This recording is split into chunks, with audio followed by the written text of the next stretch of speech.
Agriculture Minister Thoko Didiza saying her department has been working with Transnet in an effort to resolve the wage strike. She was speaking at AgriSA's South Africa's national conference in Pretoria, and that's where we find our colleague Govan Whittles, who has been attending that particular conference. Govan, good morning to you. Worries about food security the longer this Transnet strike continues. What's the feeling, particularly from the corridors of power? I'm talking government here. Well, they have serious questions to answer that are being posed by AgriSA, and Thoko Didiza, the Minister of Rural Development Land Reform, delivering that speech by the President, giving some answers. Next to me is Mr. Jaco Minnaar. He's the President of AgriSA. The Minister is right next to him. We'll have a brief discussion on that issue and exactly what it is the government will do about it. Mr. Minnaar, let's begin with the issue of Transnet. You highlighted the situation at the ports, and how serious is the risk of food security becoming unstable in South Africa in practical terms? What kind of produce is not going to get out or come in, and what will it mean for South Africans?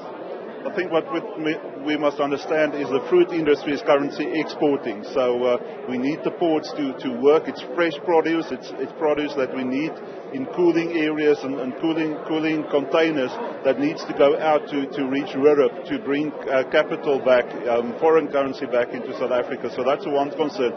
The other one, we're just before our main planting season of maize and the summer crops in South Africa, and we need fertilizer and we need fuel to come into the country to make sure that we can plant and we can do it properly. Yes, a lot of that is coming in already, but our concerns is that there might be some shortages in terms of that, which can cause food shortages. But it's not a great risk at this stage.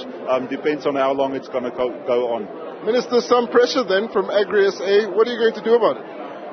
Well, indeed, I understand the pressure from AgriSA, AFASA, NAFU, and all other farming organizations, because indeed, as a Minister of Agriculture, I'm equally concerned, because as you know that this is the time at which we're not yet even through with our citrus season.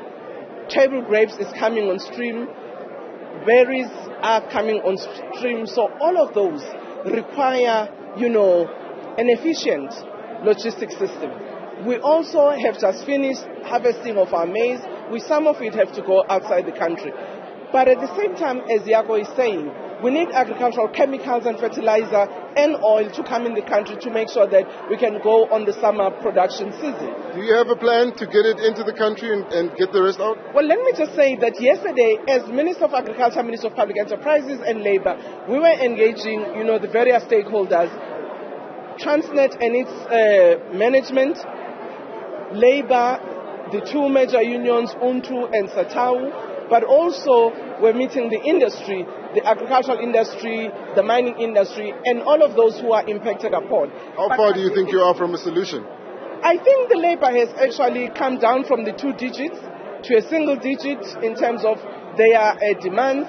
We hope that they will narrow the gap between themselves and Transnet management to find a lasting solution in our engagement with all the sectors. We have been indicating the impact of this strike into the economy and also particularly job creation and the needed revenue that our country needs for its growth. Mr. Minnaar, I'd just like to bring him in there. What do you think of those proposed plans, or are you as the farmers trying to make your own plans to solve the situation? No, we're really looking forward to solutions and hopefully a speedy solution to this problem. I think in the longer term we do need to address it at some other places as well and some other structures in government to make sure that this continuation of, let's call it economic decline because of strikes needs to be addressed. So at some stage we need to address that in the broader community as well. We know that the mining sector is trying to supplement Transnet's capabilities. They've even offered to work on some of the lines to make sure that they're running. Are you in talks with the sector to try and help, or what do you think of that? Yes, agriculture is certainly part of that discussion. We're trying to get to look at how we can revive the rail system, how can we revive the harbours as well, make more efficiency the exports and the imports into the country. We live in a global world. We need exports to go properly and imports to go properly. So we will address that certainly. One of the big questions is what happens to the produce while you wait for the strike to be over. You mentioned the cooling facilities that are necessary. Is there a risk of this produce rotting? Yes, for sure. We've seen it earlier this year in the Cape Town harbour where fresh produce have rotten. It's not a lot at this stage. The cold chain is still being maintained, but the longer it continues, the bigger the risk that we can't export properly. Can you help us, the government, ma'am? Well, that's exactly what we're doing. The engagements that we're having and encouraging the parties to come to the negotiation tables and actually finalize the issue. That's part of what we're doing as government. And I think the issue of private concession, remember the President in his State of the Nation address in January, he indicated that we will be allowing private sector participation in our ports, in other logistics areas where these will be needed. So the policy space is already there for private sector participation, and they are working together with government and our state entities to make sure that that happens. Is that specifically opening more cooling facilities?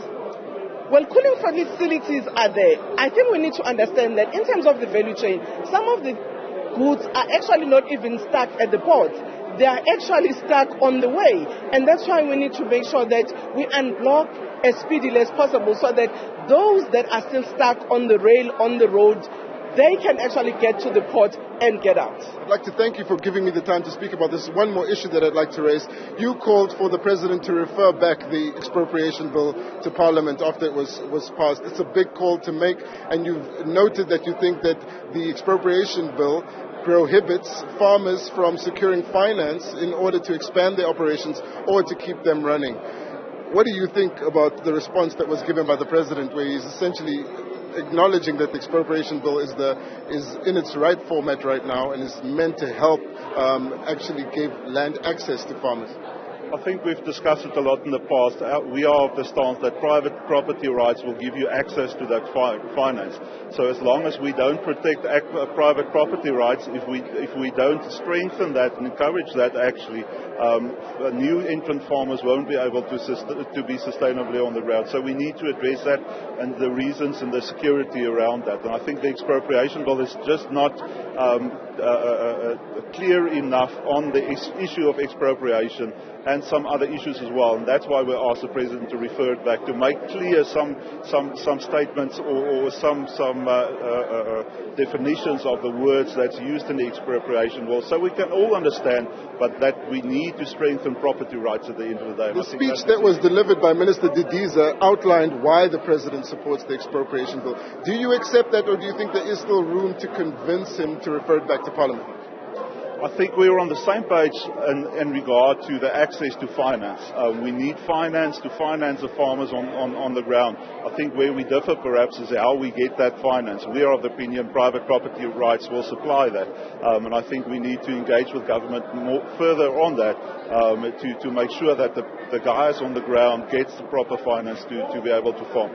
Minister, what do you think of the comments that were made by the AgriSA President and is this expropriation bill going to cause some friction between the government and farmers? I don't think so. And as I've indicated even before, this is the amendment of the Expropriation Act that has been in existence in South Africa. Expropriation Act number 1975, which allowed for expropriation for public purpose.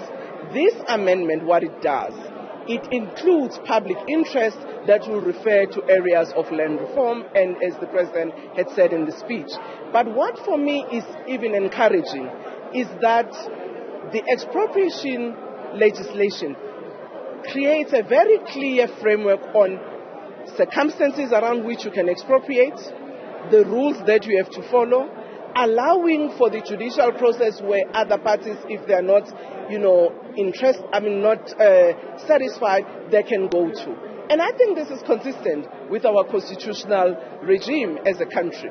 The bill is now in the NCOP. And the NCOP will still also do further consultation, which allows parties to still continue to influence. All right, thank you so much. That's the Minister of Land Reform, Rural Development, Thoko Didiza, and the President of AgriSA, Mr. Jaco Minnaar, joining us for a discussion on some of the topical issues here on day one of the AgriSA conference.